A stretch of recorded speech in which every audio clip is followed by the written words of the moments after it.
বন্ধুরা বন্ধুরা আজকের ভিডিওটা বিশেষত একটু গল্প নিয়ে হবে। আমি আগে থেকেই বলে দিচ্ছি বন্ধুরা, যাদের দেখার মানে আমি এর আগে সবসময় আমি মেনশন করে দিই, অনেকে আছে যে আমার নাম্বারের জন্য দেখে ভিডিওটা, তাতে কোনো দোষ নেই, কোনো দোষ গুণ ভাগ দিচ্ছি না আমি কাউকে, এটা হতেই পারে। কিন্তু অনেকে আছে আমার গল্প শোনার জন্য পাগল, ফ্যান, আমার গল্পের ফিদা। সেই সংখ্যাটা একটা হতে পারে, দুটো হতে পারে, পাঁচটা হতে পারে, আমি সেই সম্বন্ধে কিছু বলছি না। কিন্তু মেনলি হচ্ছে গিয়ে, যেহেতু মেনলি এই ভিডিওটা হবে হচ্ছে কি গল্পের, ঠিক আছে? আজ পর্যন্ত কোনো ইউটিউবার বলবে না এরকম কথাবার্তা, ডাইরেক্ট তার যা বক্তব্য বলা শুরু করে দেবে। কিন্তু আমি যেহেতু নিজেকে প্রচণ্ড অনেস্ট মনে করি, সেই জন্য ক্লিয়ার করে দিই মানুষদেরকে। আমি বন্ধুরা এখন গল্প করতে পারি না, যেহেতু আমার উপরে খুব চাপ থাকে তোমাদের নাম্বার হিসাব করা রেজিস্ট্রেশনে। তাও আমার মনে হলো আজকে এই গল্পটা করা খুব জরুরি। আমি যারা আমাকে প্রথম থেকে দেখছো, 2 বছর ধরে, 2.5 বছর হতে চললো আমার চ্যানেলটার বয়স, তারা দেখেছো হয়তো যে আমি 2 বছরে অনেক গল্প বলেছি। আর গল্পগুলো এমন এমন গল্প যে মানুষের ভালোই হয়। কিছু পাগল ছাগল বাদ দিয়ে, পাগল ছাগলদের বাদ দিয়ে, পাগল ছাগল আছে যেগুলো আমাকে গালি দেওয়া শুরু করে দেয়, কিছু পাগল ছাগল বাদ দিয়ে যারা শুভবুদ্ধি সম্পন্ন মানুষ, তারা মানে, ঠিক আছে? তো এবার শুরু করা যাক গল্পটা হচ্ছে কি বন্ধুরা, আমি ছোটোবেলা থেকে, আমি না, শব্দটা ভুল বলছি, আমরা ছোটোবেলা থেকে একটা কথা শুনে আসছি যে বাচ্চাদের ঠিকঠাক করে মানুষ করতে হয়, বাচ্চাদের ভালো করে, ঠিক আছে? বিশেষ করে কথাটা ভালো করে বোঝার চেষ্টা করো, এটা কিন্তু গল্প, ঠিক আছে? আর এর মধ্যে যা যা শব্দ ব্যবহার করব, যা যা মতামত দেবো, এটা সম্পূর্ণ আমার নিজের ব্যক্তিগত মতামত, ঠিক আছে? তো বিশেষ করে ছেলেদেরকে বলে, ভালো করে ছেলেদেরকে মানুষ করতে হবে, ভালো করে বোঝাতে হবে, ঠিক আছে? ভালো করে ইসে করতে হবে, পারভারিশ করতে হবে। যাদের যখন শিশু থাকে, একটা ছেলে তো শিশু থাকে তো প্রথমে, নাকি না প্রথমে একটা বড় মানুষ তৈরি হয়ে যায়, পুরুষে তৈরি হয়? নিশ্চয়ই না, ঠিক আছে? তো ভালোভাবে ইসে করতে হবে, যাতে মহিলাদের ভালো নজরে দেখে, ভালো কথা বলে, ভালো ভালো চিন্তা করে, ঠিক আছে? এটা শুনেছি তো, নাকি? একদিন দুদিন না, সারা জীবন শুনেছি এটা, আমরা কথাটা সারা জীবন শুনেছি। এই শব্দটায় আমার একটু এতরাজ আছে, আমার একটুখানি মতবিরোধ আছে এই পার্টিকুলার শব্দটা, যে ছেলেদেরকে, ঠিক আছে? এখানে আমি যেসব কথাবার্তা বলতে যাচ্ছি, এখানে হয়তো অনেক মহিলারা দেখে, অনেক একটু অফেন্সিভ হয়ে যাবে, কিন্তু আমি বলবো, যদি ঠান্ডা মাথায় যারা একটু বুঝদার লোক আছে, ঠান্ডা মাথায় কথা চিন্তা করলে আমার কথাতে যুক্তি পাবে, লজিক পাবে, ঠিক আছে? ঠিক আছে, শুরু করা যাক আলোচনাটা হচ্ছে এইখানে এই শব্দটায় আমার এতরাজ আছে, আমার মতবিরোধ আছে। কোন শব্দটা হচ্ছে ছেলেদের, আমি সেটা মানি না। প্রথম কথা, ছেলে আর মেয়েদের মধ্যে আমি কোনো ডিফারেন্স মানি না, ঠিক আছে? আর এখন তো ম্যাক্সিমাম মহিলাকে যদি জিজ্ঞেস করে দেখো, লাস্ট 5 বছর ধরে, আগেকার জামানা আলাদা, 50 বছর আগে, 30 বছর আগে, 40 বছর আগে, 100 বছর আগে, তো সেই জামানা আলাদা। এখনকার জামানা কোনো মহিলারাই নিজেদেরকে পুরুষের থেকে কম ভাবে না। আর আমিও কোনো অ্যাঙ্গেলে, আমরা দুজনেই সমাজের দুটো, কি বলবো, এটা দুটো লিঙ্গ আছে যেটা ভগবান সৃষ্টি করে দিয়েছে, পুরুষ এবং মহিলা, মেল ফিমেল। আমি কোনো অ্যাঙ্গেলেই মহিলাদের কোনো কিছুতে কম ভাবি না, ঠিক আছে? আমি ভাবি কিছু কিছু ক্ষেত্রে এমন আছে যেটা পুরুষদের ক্ষেত্রে মহিলারা আগিয়ে, ঠিক আছে? কিন্তু তাহলে এবার এখানে প্রশ্ন চলে আসছে, তাহলে স্পেসিফিক এরকম কেন পুরুষদের ক্ষেত্রে বলা হয় কেন? ছোটোবেলা থেকে তো আমরা শুনে এসেছি এই কথাটা, ভালো করে মানুষ করতে হবে। তার মানে কি প্রশ্ন দাঁড়াচ্ছে বন্ধুরা, এখানে কি শুধু ছেলেরাই কুকাম করে? হ্যাঁ, ছেলেরাই কুকাম করে, মানে যত ক্রাইম, কুকাম, আমি এক কথায় বলছি, মানে পেনাল্টিতে গোল, 2 নম্বরই কাজ শুধু ছেলেরাই করে? আমি একটা জাস্ট উদাহরণ দিচ্ছি, উদাহরণ দেওয়ার হলে এরকম তো হাজার হাজার উদাহরণ চলে আসবে, আমি একটা উদাহরণ দিচ্ছি। এরকম প্রচুর মহিলা আছে, খবর চালালেই আমরা সবসময় দেখতে পারি, সারাক্ষণ দেখতে পারি যে একটা পরকীয়াতে জড়িত হয়ে গেছে, জড়িত হয়ে নিজের শিশুকে খুন করে ফেলেছে। রোজ দেখা যায় খবর খুললে, am I right or am I right?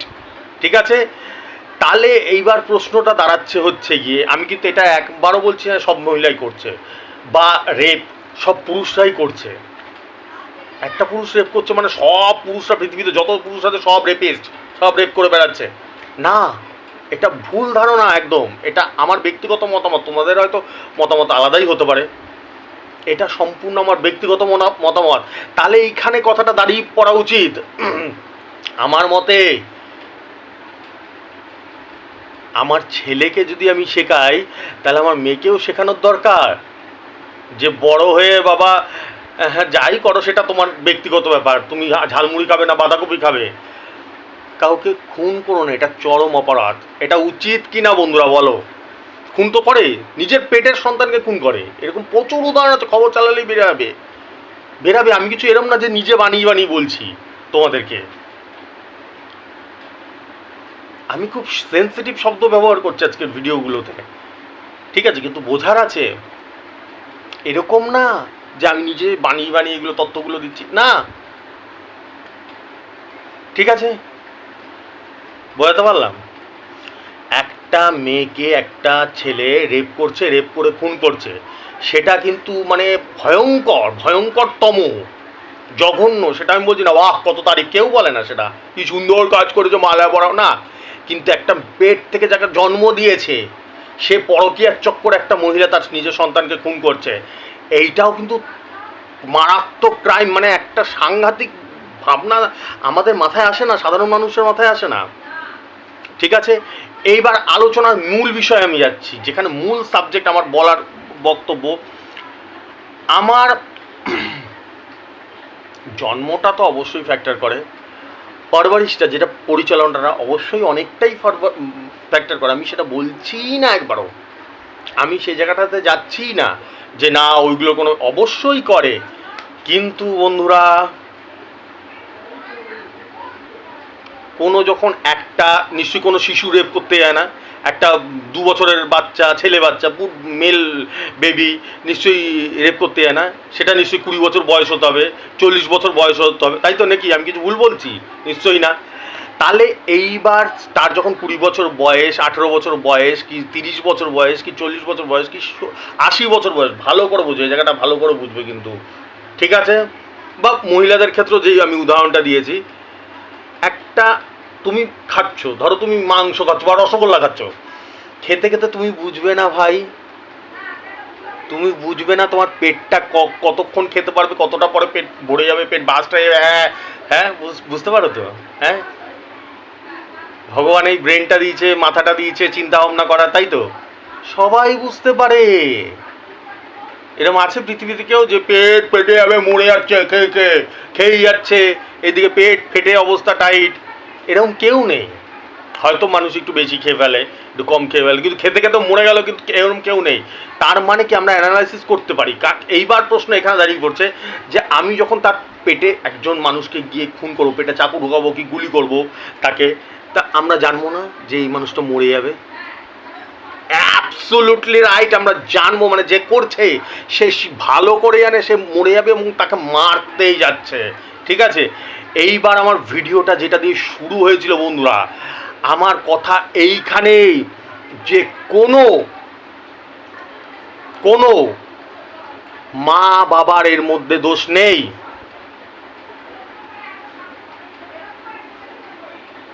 ভিডিওটা যে শুরু হয়েছিল যে পয়েন্টটা দিয়ে, সেটা মাথায় আছে তো, যে আমরা ছোটোবেলা ধরে সবসময় বলি যে না না ভালো করে পড়বে, ছেলেদেরকে ভালো করে বোঝাতে হবে, এই বোঝাতে হবে না, এটা কোনো দোষ নেই।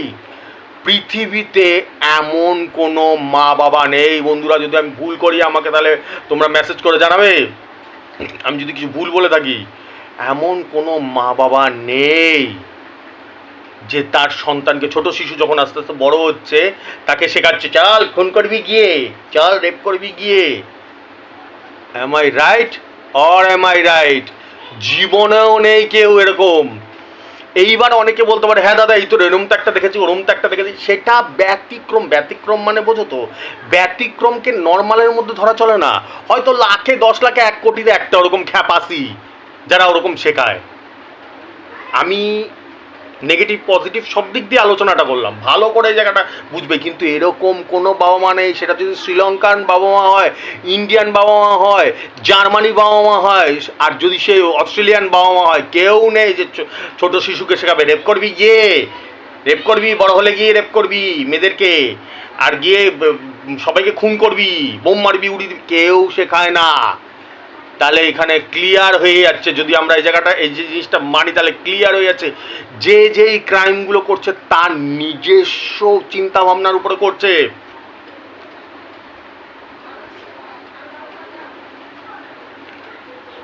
তার নিজস্ব চিন্তা ভাবনার উপরে করছে। সে মনে করছে আমি রেপ করব, রেপ করতে ইচ্ছা করছে। শুনতে খারাপ লাগছে বন্ধু, আমি এইগুলো তোমাদেরকে বোঝানোর স্বার্থে বলছি। আর আজকে এই প্রথম ভিডিও না আমার, যারা প্রথম থেকে দেখে আসছে, আমি মানুষকে বোঝানোর জন্য অনেক রকম ভিডিও বানিয়েছি। যেহেতু আমি মানুষকে ভালোবাসি, মানুষকে সঠিক পথটা দেখাই। তোমাদের দাদা যারা প্রথম আজকে প্রথম যারা দেখছে তারা হয়তো অবাক হয়ে ও কী হয়েছে, পাগল ছাগল নাকি, হতেই পারে।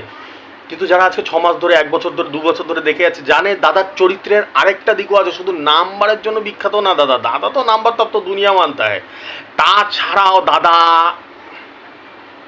খুব গুরুত্বপূর্ণ কথাবার্তা বলে। এরকম কোনো মা বাবা নেই পৃথিবীতে যে শিশুকে জন্ম দিচ্ছে, সেটা মেয়ে হোক বা ছেলে হোক, তা সে বড় হচ্ছে তখন শেখাচ্ছে তাকে খুন করবি গিয়ে, জীবনেও নেই। সে যখন করে সে নিজে ইচ্ছাকৃত করে, এটার জন্য কোনো মা বাবা দায়ী না, কোনো দিনও শেখায় না। এবার যেগুলো বলি সেগুলো হয়তো লাখে একটা, 1 কোটিতে একটা হয়তো ব্যতিক্রম বেরিয়ে যায় এরকম, কিন্তু ন্যাচারালি কোনো সময় হয় না, কোনো সময় হয় না। সে নিজে ইচ্ছা করে করছে এগুলো। কিসের জন্য করছে একমাত্র সেই জানে। সে খ্যাপা, পাগল, মানসিক বিকৃতি, শয়তান, কালপ্রিট, যা যা শব্দ তোমাদের অভিধানে আছে তাই তাই প্রয়োগ করতে পারবে, এবং আমরা করিও। এইসব কি জানোয়ারদের প্রতি, যারা এই ধরনের মেন্টালিটি, যারা এই ধরনের কাজ করে বেড়ায়। এটা ভিডিওতে বলার খুব জরুরি দরকার ছিল, কারণ আমি আজকে তো প্রথম না, আমার চরিত্রটাই এরকম, আমার চরিত্র এটা দিই। আমি ছোটোবেলা থেকে তোমরা যেরকম শুনেছো আমিও সেরকম শুনেছি যে এটা দেয় অনেকে, কথাটা বলে যে এটা মা বাবাদের শেখানো উচিত। মা বাবাদের কোনো মা বাবা শেখায় না যে তুই বড় হয়ে গিয়ে খুন করবি, রেপ করবি, শেখ ভালো করে খুন করতে হয় কী করে, জীবনেও কোনো মা বাবা শেখায় না। ঠিক আছে, সে যে করে সে নিজে ইচ্ছাকৃত করে, প্ল্যান মাফিক করে, সে কেউ শেখায় না। এইবার একটা লাস্ট উদাহরণ দিচ্ছি তোমাদের বোঝানোর জন্য, 2-1টা উদাহরণ দিয়ে দিচ্ছি লাস্ট। নেলসন ম্যান্ডেলাকে চেনো? অনেকেই হয়তো নাম জানে। উনি হচ্ছে আফ্রিকার ফার্স্ট খুব বড় বিখ্যাত লোক। আমাদের জেলায় না, আমাদের রাজ্যে না, আমাদের দেশে না, সারা ওয়ার্ল্ডের বিখ্যাত, এত নাম করা লোক। উনি কি, উনার পরিচয়টা কি? উনার ফার্স্ট পরিচয় হচ্ছে কি, উনি আফ্রিকার প্রথম প্রেসিডেন্ট। আফ্রিকার যখন গণতান্ত্রিকভাবে হয়েছিল, ভোট হয়েছিল, তার প্রথম প্রেসিডেন্ট উনি। আর দ্বিতীয় নম্বর হচ্ছে গিয়ে উনি বর্ণবিদ্বেষে, বর্ণ মানে সাদা আর কালোর মধ্যে ডিফারেন্স, যেটা আগেকার দিনে সাদার চামড়ার লোকরা করতো, কালো চামড়ার সঙ্গে বিভেদ ঘটাতো। আমাদের স্কুলে তো ঢুকতে পারবি না, আমাদের বাড়িতে তোরা কালো চামড়ার লোক ঢুকতে পারবি না, এই নিয়ে প্রথম আন্দোলন করেছিল উনি। তার জন্য উনি বিশ্ববিখ্যাত। তোমরা জানলে অবাক হয়ে যাবে বন্ধুরা, তিনি একজন অনাথ। তুমি জানলে অবাক হয়ে যাবে। তাহলে কোথায়, উনিও তো তাহলে রেপ করে বেড়াতো। উনার তো বাবা মাই নেই, উনার তো বাবা মা নেই, উনি তো খুন করে বেড়াতো। ঠিক আছে, আর একটা উদাহরণ দিচ্ছি, লাস্ট উদাহরণ দিচ্ছি, আমি নিজের উদাহরণ দিচ্ছি। এটার মানে কিন্তু একবারও বুঝবে না বন্ধুরা আমি নিজেকে বড় সালমান খান প্রমাণ করি না বন্ধুরা, আমরা তোমাদেরকে বোঝানোর স্বার্থে এই যে লাইনটা, এই যে স্ক্রিপ্টটা, এই যে কথাগুলো বোঝানোর স্বার্থে আমি উদাহরণগুলো ব্যবহার করতে বাধ্য হই। ঠিক আছে, লাস্ট উদাহরণ আমি নিজের উদাহরণ দিয়ে দিচ্ছি বন্ধুরা। আমার বাবা মা খুব ছোটোবেলায় মারা গেছে, তাহলে আমি তো সেই অ্যাঙ্গেলে হয়ে যেতে পারতাম, একটা আতঙ্কবাদী হয়ে যেতে পারতাম। রেপিস্ট হয়ে রেপ করে বেড়াতাম সারাদিন, খুন করে বেড়াতাম সারাদিন, তাহলে আমি হলাম না কেন? এইটাই হচ্ছে, এই দুটো উদাহরণ দিলাম, এই দুটো উদাহরণই একটা জবরদস্ত প্রমাণ যে একটা মানুষের মধ্যে যখন সে ছোট থাকে, শিশু 2 বছর 3 বছর 4 বছর, তার মধ্যে সেন্স থাকে না। যখনই তার 12 বছর 14 বছর 15 বড় হচ্ছে, তখন তার মধ্যে সে পুরুষ হোক বা মহিলা হোক, তার মধ্যে সেন্স, মেয়ে হোক বা ছেলে হোক, তার মধ্যে সেন্স হবেই হবে। এটাকে আমি ঠিক করছি বা এটা আমি ভুল করছি? Am I right or am I right? এই জিনিসটা হবেই হবে, 100% হবে, 100% হবে এই জিনিসটা। এটার জন্য কেউ দায়ী নাই। এই জায়গাগুলো বুঝতে পারলে তাহলে আমাদের তো বাবা মাই নেই, তাহলে আমাদের তো বোঝানোরও কেউ নেই, তাহলে আমরা করলাম না কেন? আমাদের তো আরও করা উচিত ছিল। আমার বিশেষ করে তো 2 নম্বরই কাজ করা উচিত ছিল। উনার কথা বাদ দাও, উনি তো বিশ্ববিখ্যাত লাগে, আমি তো চুনোপুটি, আমি তো চুনোপুটি, আমি তো আর বিশ্ববিখ্যাত লোক না, কিন্তু আমার তো করা উচিত ছিল, আমার তো করা উচিত ছিল, তাহলে করলাম না কেন? আমার নিজস্ব সেন্স আছে, বুদ্ধি আছে, যখন বড় হয়েছি তখন বুঝতে পেরেছি এটা ন্যায়, ওটা অন্যায়, এটা ঠিক, এটা ভুল। এই জিনিসগুলো কখনো করা উচিত না, মানুষের ক্ষতি হবে। এই জিনিসগুলো করা উচিত, মানুষের ভালো হবে। তাহলে বন্ধুরা, আমি ভিডিওর প্রথমেই যে ট্যাগলাইনটা দিয়েছি, শুরু করেছি, এটা কোনো মা বাবার দোষ না। কোনো মা বাবা চায় না আমার ছেলে বড় হয়ে রেপ করবে, আমার মেয়ে বড় হয়ে কুকাম করে বেড়াবে। এটা কোনো দিনও কোনো মা বাবা চায় না, ঠিক আছে? যদি ছেলেপেলেরা সেরকম হয়ে যায় না, তাহলে ছেলেপেলেরা হচ্ছে পাক্কা কুলাঙ্গার। সেসব ছেলেপেলে কিচ্ছু করার থাকে না। এবার তার মধ্যেও ব্যতিক্রম থাকে, অনেক প্রশ্রয় দেয় অনেক মা বাবা, আমি সেই অ্যাঙ্গেলে যাচ্ছি না। ন্যাচারালি যেসব হয়, ন্যাচারালি কোনো মা বাবা চায় না যে তার বাস হয়ে যাক, ঠিক আছে? ঠিক আছে বন্ধুরা, আশা করি বোঝাতে পারলাম, ঠিক আছে? চলো এবার আজকের নাম্বারে চলে আসি তোমাদের রেজাল্টের জন্য। রেজাল্ট আমি 2 ধরনের রেজাল্ট দিই। একটা হচ্ছে গিয়ে ভিডিওর রেজাল্টটা বলি, ভিডিওতে আমি টার্গেট নাম্বার দিই, সেটাও ডেলি দিই, এরকম না যে বছরে একদিন দিই। ভিডিওরটা বলি, আর হচ্ছে গিয়ে আমার রেজিস্ট্রেশনের যেগুলো থাকে সেগুলো বলি। রেজিস্ট্রেশনেরটা আজকে বলা যাবে না, তার কারণ তোমরা ভালো করে এই কয়দিনে বুঝে গেছো। আমি আজকেরটা, যেহেতু কালকে খেলা হয়নি, কালকে খেলা বন্ধ ছিল 15 তারিখে, আজকেরটা আমি সারা রাত চেক করি কার কী খেললো। আমি আজকের রেজাল্টটা কালকে বলি। Is that clear? এটা তো তোমরা সবাই বুঝে গেছো মোটামুটি, কারণ অত হাজার হাজার লক্ষ লক্ষ নাম্বার আমি হিসাব করি, অত নম্বর চেক করা যায় না বন্ধুরা। 2-4 ঘন্টা, ওটা সারা দিন লেগে যায় চেক করতে। চেক করে আমি কালকে বলি, ঠিক আছে? আজকের ভিডিও রেজাল্ট হচ্ছে কি 74-35 দিয়েছে, 74-30 খেলেছে, 74-35 দিয়েছে, 74-32 খেলেছে, 9000-এর ঘর খেলেছে। একটা জিনিস লক্ষ্য করে দেখো, আমার কিন্তু আজকে ভিডিও রেজাল্ট কম খেলেছে, কিন্তু কম খেললেও একটা না একটা হাজার খেলেছে, 9000-এর ঘর খেলেছে। আমার নাম্বারটা ওরকমই ম্যাজিক থেকে জাদু থাকে, যেই জন্য দাদা এতটাই জনপ্রিয় তোমাদের কাছে, ঠিক আছে? চলো আজকে টার্গেট নাম্বার দেখতে পাচ্ছ, তোমরা দেখে টিকিট কেটে নিতে পারবে। আর হচ্ছে কি, রেজিস্ট্রেশন যারা করতে চাও করে নিতে পারো। 3টে ফিচার্সের রেজিস্ট্রেশন চলছে, 3500, 5000, 10000, যেটা তোমরা মনে করবে করে নিতে পারবে। ফোনপে গুগল পে যাচ্ছে আমার স্ক্রিন দিয়ে, ফোনপে গুগল পেতে টাকাটা পাঠিয়ে স্ক্রিনশটটা পাঠিয়ে দেবে, অ্যাজ সিম্পল অ্যাজ দ্যাট, একদম সহজ সরল, ঠিক আছে? বোঝাতে পারলাম? ওকে, চলো টাটা, শুভরাত্রি, আসছি।